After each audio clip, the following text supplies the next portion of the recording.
it going, guys? MMA Professor. Gonna do Strikeforce Heavy Artillery recap. Happened last night. It was a pretty decent card overall, I would say. The fight that we didn't get to see was Lyle Fancy Pants Beer Bomb against Shaolin Hibero. That was a really close fight. I'd like to see it just because I heard the first, consensus was the first round was a little boring. Almost like had to score to draw. The second round was a grappling clinic put on by Hibero. Beer Bomb escaped a lot of the subs. Every sub, otherwise he would have been subbed. And the third round, Beer Bomb would have taken, so it sounded like it was a draw. Beer Bomb get the split decision. Whatever. Antoine Britt against Rafael Feijão Cavalcante. Good fight. I thought it was pretty good. Mostly stand on the feet. They clinched a little bit against the cage. Britt was getting the better of the stand-up. I think he hurt Feijão with a right hand. Feijão kind of shook it off, got his feet back under him.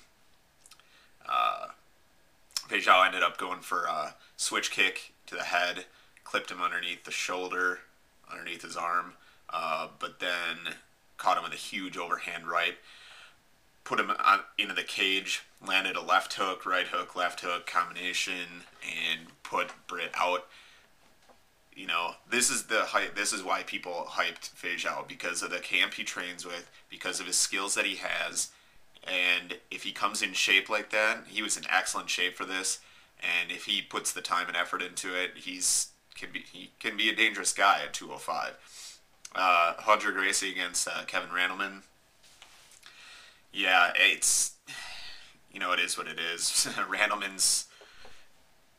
I figured, he exploded a couple times. It's, weird. It's when he fights lately, he only explodes to get out of places. Like, when he got taken down by Hodger, then it's oh, blah, blah, blah, explode and get back up. He threw a nice combination to the body, and if he would have been more aggressive, it's just, I thought he could have done something to Gracie, but he's content to stay on the outside, let Hodger, use his jab, and not effectively. It was a horrible striking match. Just terrible on the feet. But in the second round, Hodger clips him, gets the clinch, tie clinch, clips him with a knee, puts him down, and all over from there, really.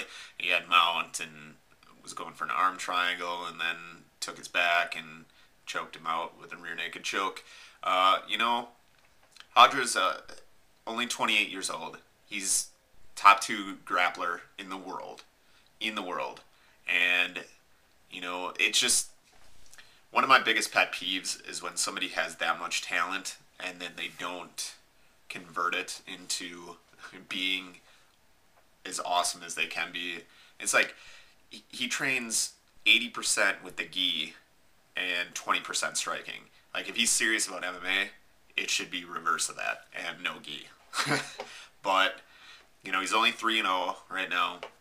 Don't, give him a huge contender. Don't just get him somebody that he can get some experience with. And, if he wants to fight MMA, let him get the experience in it. Jacare against Villasenor.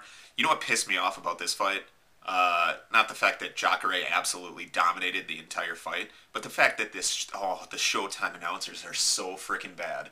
So Gus Johnson is the worst play-by-play guy on the face of the planet.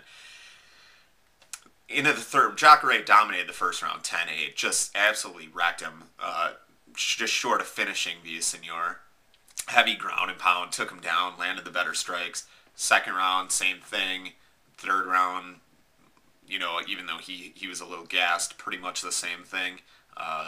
Even though in the third, Villasenor was being the aggressor on it. Just so, this is anybody's fight. This is anybody's fight. If Villasenor can, get a takedown or land a couple of strikes, he could very well win this. Are you fucking stupid? That's just the dumbest crap I've ever heard in my life. The whole time, this show, Strikeforce's announcing team is just so bad. And I know some people are like, Mauro Ranallo, he's a legend in MMA announcing. I don't care. He's terrible. Mauro Ranallo is terrible. His cartoonish voice inflections just irritate the hell out of me. Okay, there we got Andrei Arlovsky against Antonio Silva. The fight, what I didn't think was going to happen was Arlovsky get picked apart boxing-wise. He just got outboxed.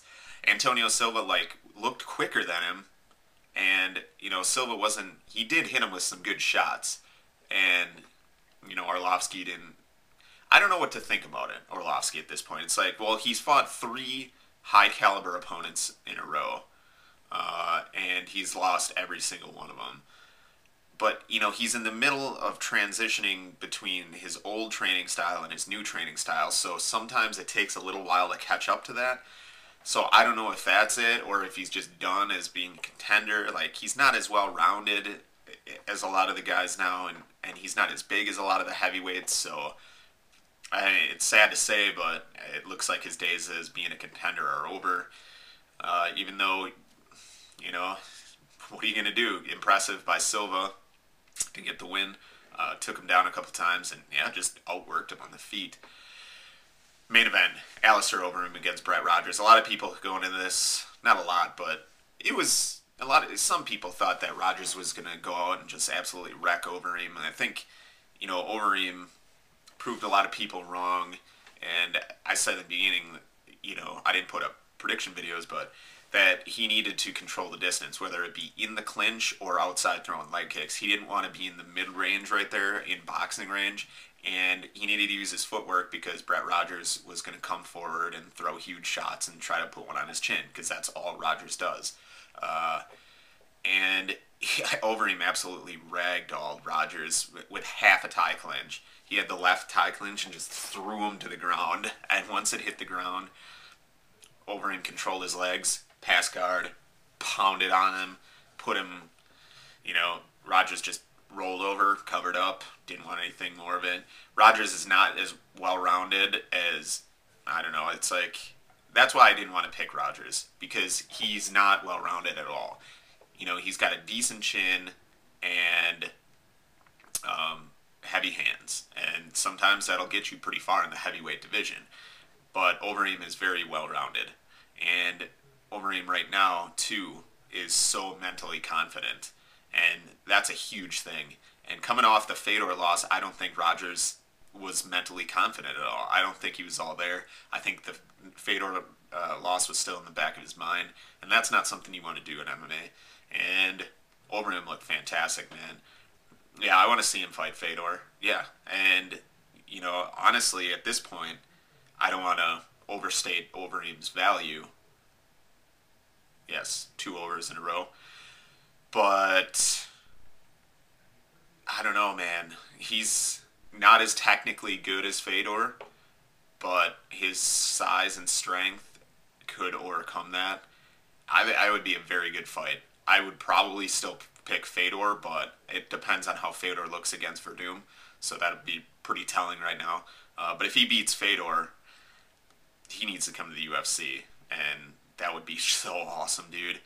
If he can beat Fedor, and you go into the UFC and have him face Carwin, Lesnar, Dos Santos, Velasquez, oh, what a freaking heavyweight roster that would be. Unbelievable. But yeah, I got a new computer today, so I'm going to be uploading more videos, both on this channel, MMA Professor, and my other one, my Divine Massacre channel. And so I will be putting up a lot more videos in the next week or so. So you guys, stay metal. Later.